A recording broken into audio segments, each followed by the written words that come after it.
Olá, amigos! Estamos de volta para mais um programa O que é o Espiritismo? Sempre contando com o verbo fácil, amigo, de muita empatia, de Orson Carrara. Satisfação estarmos juntos para novamente pensarmos nesse questionamento tão amplo, o que é o Espiritismo? Orson, eu acho que vai ficar na história dos nossos programas o relato que você nos fez sobre Kai Barchutel. Eu espero realmente que nós tenhamos feito justiça a esse grande bandeirante do espiritismo brasileiro, citando rápidos dados biográficos e principalmente do encontro anual Kai Barchutel, que é liderado por você e conta com tantas pessoas que acorrem e também trabalham no encontro. Eu gostaria de, no início do programa de hoje, Orson, que você repetisse o contato para que as pessoas possam participar. E eu quero ver se eu encontro uma brecha aí no seu próximo programa, no seu próximo encontro anual, quero levar aí as minhas obras aí, porque na vez que você me convidou, realmente foi um momento gratificante, não somente pela venda dos livros, mas pelo carinho. Nossa, as pessoas envolvem a gente assim num calor humano, eles abraçam, eles gostam muito de pessoas que se dedicam à doutrina. Fala um pouquinho, Orson, porque depois nós vamos partir para um outro assunto completamente diferente hoje. Olha, o encontro anual Kai-Bar-Schutel, ele realmente tem um característico maravilhoso de empatia, de bem-estar, de entusiasmo. Realmente criou-se através dos anos, construiu-se através dos anos laços muito sólidos de solidariedade, de fraternidade, gerando esse clima que você citou aí. E realmente autores, palestrantes, se aproximam do público, criando esse entusiasmo que você se referiu com tanto carinho. Nós temos no nosso evento aqui uma gratidão imensa pelo que ele proporcionou, proporciona, criou uma união muito grande. E como ele é anual, todo ano as informações lá estão. E como eu disse, o evento é sempre diferente. Mas todas as informações, inscrições, programação estão sempre disponíveis no site institutocaibarschutel.org. Para quem tiver dúvida como escreve Caibarschutel, aqui está. institutocaibarschutel.org. Então, é lá que estão as informações desse evento que construiu laços maravilhosos. A gente teria muito para falar, não é o objetivo do programa, né? Mas gerou muita alegria em todos nós e continua gerando. Não sei se você sabe, algumas crianças estão crescendo com o Instituto. Eu constatei isso num grande abraço que recebi de um casal amigo meu, seu também, lá da cidade de Avaré. Sim. E eles sempre compareceram ao encontro com os seus filhinhos, né? Só que os filhinhos cresceram. E hoje eles participam, assim, já um deles já fazendo faculdade em São Carlos. Enfim, para você ter uma ideia de que o encontro está fazendo história. Realmente está. Os filhos da Nani, as duas crianças, o casal lá de Avaré, que são muito queridos ao nosso coração, amicíssimos somos, né? Eles vieram para o evento crianças e hoje um deles, como você disse, já está na universidade, né? Isso enche o nosso coração de alegria realmente, Sidney. E são vários casos, não é o único, viu? Orson, o assunto hoje é outro. Mas vamos partir daquela descrição que você nos fez num programa anterior da intolerância religiosa na época de Kai Barchutel, em que as pessoas armaram-se de paus e pedras para destruir a morada do demônio, que foi considerada por pessoas assim preconceituosas em Matão, quando atacaram ou tentaram atacar o Centro Espírita Amantes da Pobreza, que hoje tem o nome de Clarim. Não é isso, Orson? É isso mesmo. Pois bem, Orson, a minha pergunta é a seguinte. Muitas pessoas dizem, pensam, acham que a comunicabilidade de um morto representa um desserviço à espiritualidade, uma quase que conspurcação do Evangelho de Jesus e também um flagrante desrespeito a uma proibição de Moisés. E quando a gente assiste aos programas, aos filmes históricos, nós notamos que era muito comum o consulto às chamadas pitonisas para todos os fins. Saber se a pessoa deveria partir para a guerra, se ela deveria contrair uma união conjugal com um determinado indivíduo, se deveria fazer uma viagem, ou mais recentemente, como você falou, quando Kaiba se aproximou do movimento espírita, do iniciante movimento espírita de Matão, ele encontrou, como Allan Kardec encontrou no início da codificação, um mau uso da comunicabilidade com os espíritos. A minha pergunta inicial é a seguinte, Orson: é permitido que se fale com os mortos? Na verdade, não são mortos, são seres como nós. Apenas, e a única diferença é essa, estão desprovidos do corpo, habitam outra dimensão. E não nos está proibido isso, porque somos seres iguais, com as mesmas faculdades, com as mesmas perspectivas, e porque partiram para outro mundo, vêm nos dar notícias desse outro mundo, ou solicitar ajuda para se orientarem, ou trazer orientações para nós. Portanto, a comunicabilidade dos espíritos é uma bênção, é uma oportunidade valiosa de aprendizado sobre a realidade da imortalidade da alma. Mas os irmãos de outras crenças nos mostram a Bíblia dizendo que Moisés proibiu a comunicabilidade. Pois é, isso foi na época de Moisés, quando verdadeiramente se abusava daquela consulta que você mesmo se referiu no início da questão. Então, este abuso de pessoas inescrupulosas levou Moisés à proibição.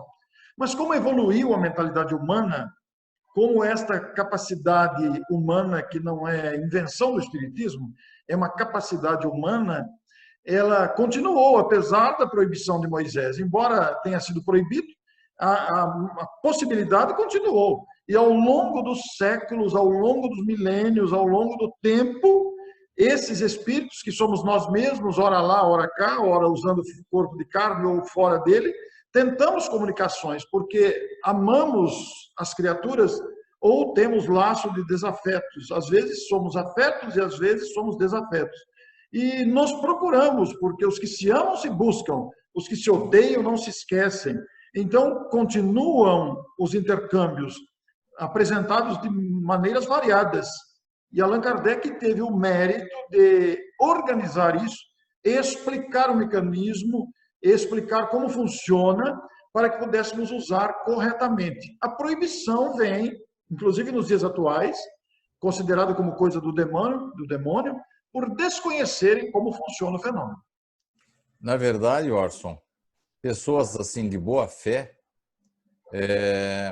têm um certo distanciamento do espírita. Que em Bauru mesmo tinha um grande amigo que me convidava constantemente para visitar a igreja dele, eu até iria sem problema nenhum, até que ele descobriu que eu sou espírita.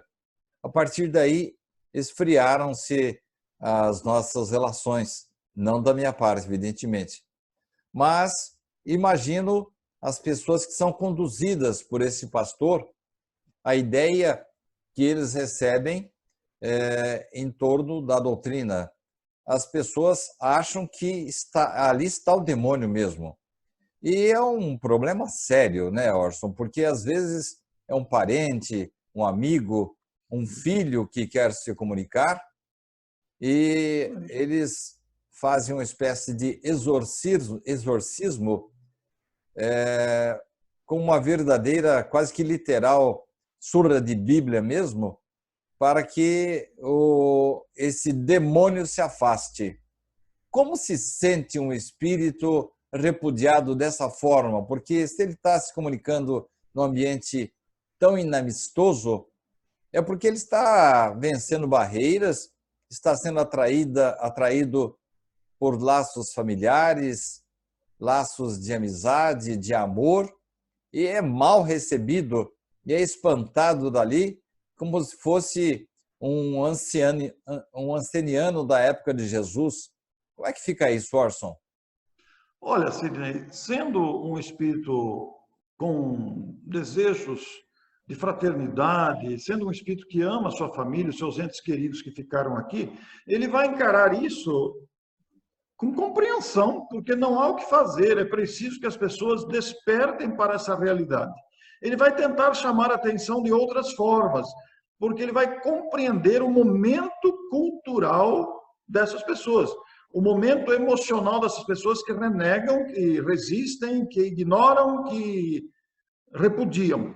Agora, se tratar de um espírito com necessidade de atendimento, que está sofrendo por alguma razão, não encontrando, portanto, a oportunidade, sendo repudiado, ele será encaminhado para outros núcleos, não necessariamente espíritas, que possam atendê-lo, para que ele se reequilibre novamente. Então, o espírito se sente realmente rechaçado, se sente desprezado, se sente repudiado, é a melhor palavra.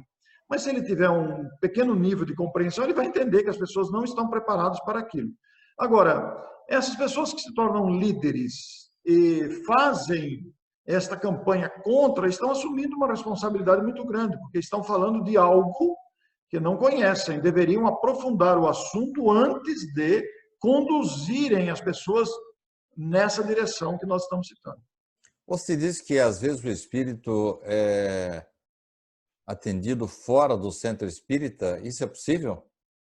É possível, porque o espiritismo não detém o privilégio nem o monopólio disso. Os nossos irmãos umbandistas, para citar apenas um caso, atendem casos assim, embora o critério possa ser diferente da prática espírita, mas eles atendem e atendem bastante.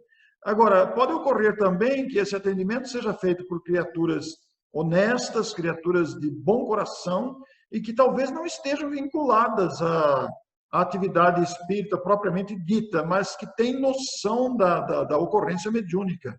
Pode acontecer também. É um ponto que eu gostaria de tocar, isto é, a prática eventual ou permanente de atividades mediúnicas fora do centro espírita. Mas antes disso, só pegando um gancho de um programa anterior, bem anterior, você disse que tem um amigo que no culto evangélico eles se revezam, dizendo que aquele que for inspirado pelo Espírito Santo naquela manhã é que vai fazer uso da palavra. Isso. Estamos aí, Orson, diante da comunicabilidade, da influência, da inspiração de espíritos desencarnados fora do centro espírita? Perfeitamente. É um fenômeno mediúnico autêntico, ainda que não compreendido, não aceito no sentido de ser mediunidade ou comunicação de espírito. Para eles o entendimento é outro. Para eles o entendimento é do Espírito Santo, que seria o único autorizado, na linguagem deles, o único autorizado a vir dar a palavra. Mas é um fenômeno mediúnico real, de um espírito que está conduzindo aquele grupo, que é amigo daquele grupo, e usa essa potencialidade. Porque os espíritos benfeitores que auxiliam os seres humanos não se importam se nós estamos entendendo ou não, porque eles sabem que mais cedo ou mais tarde nós entenderemos em amplitude.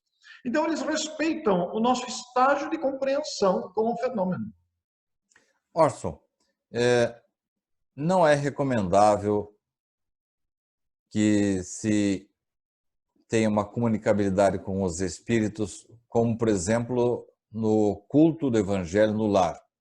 Não é nem uma reunião de estudos, é uma reunião de congraçamento que futuramente gostaria de tocar nesse assunto especificamente, quem sabe no nosso próximo programa, mas não é o local apropriado, indicado para a comunicabilidade.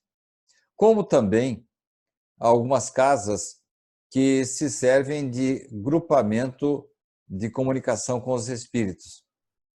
Sem dúvida, o ideal é que o espírito se comunique num ambiente seguro, em que haja a proteção dos protetores, dos amigos espirituais.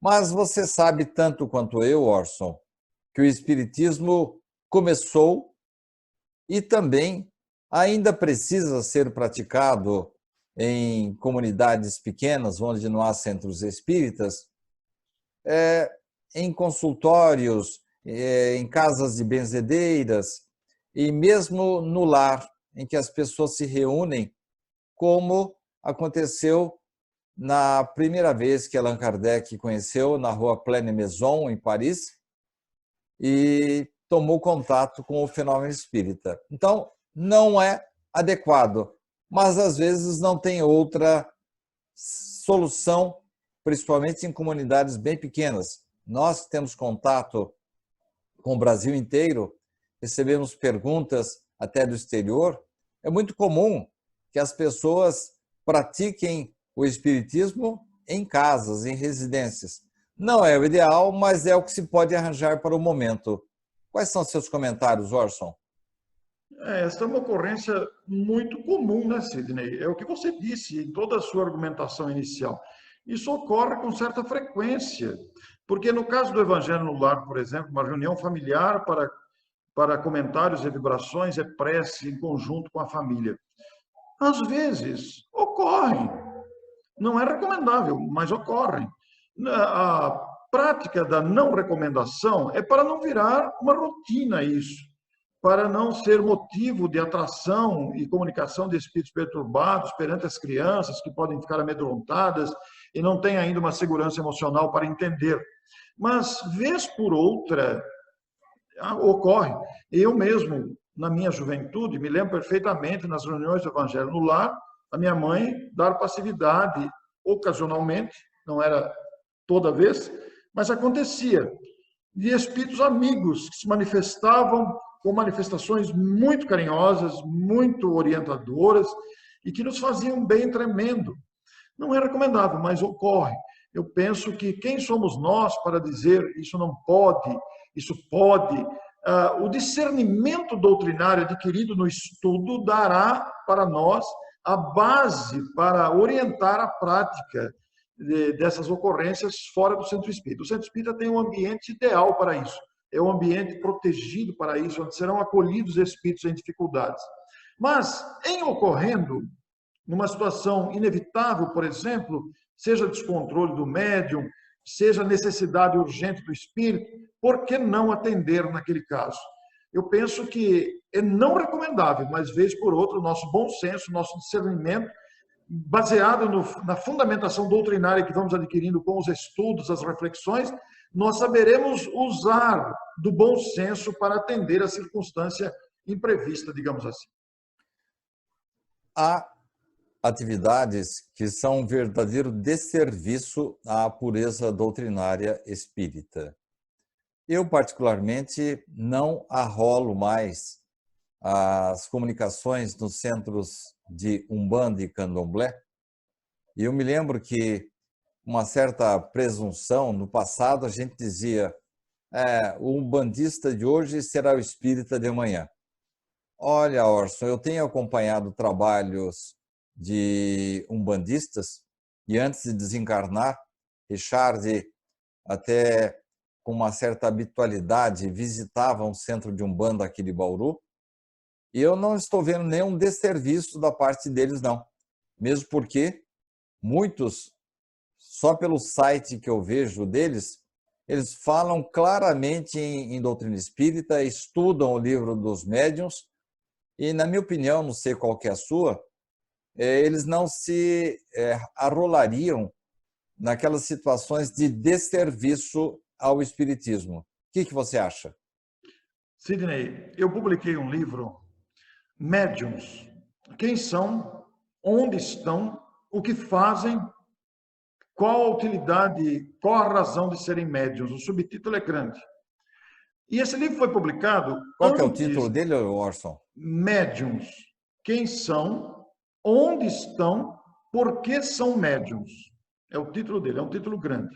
Então, a palavra médiuns aparece grande. Tenho que confessar que eu não li esse livro e estou interessado nele, viu? O livro está esgotado atualmente. Ele está esgotado. Ah, mas você tem uma cópia PDF aí que você pode ceder para um amigo, não tem?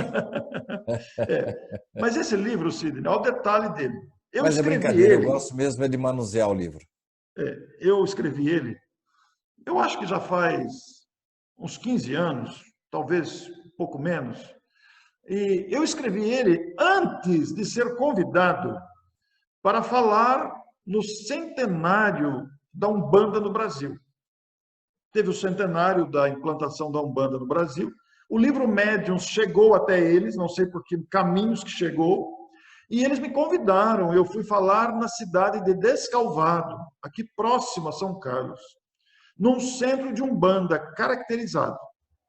E eu, quando vi toda a prática, a devoção deles, a humildade dos espíritos e dos médiuns ali atuantes, eu pensei comigo, meu livro ficou manco, porque eu deveria ter incluído capítulo ou capítulos abordando a seriedade, a sinceridade com que esses médiuns e espíritos trabalham. Porque ali também está Jesus. Nem sempre. Ali também está a bondade de Deus. Ali está também o amor ao próximo. Nós não podemos querer caracterizar o espiritismo apenas do nosso ponto de vista.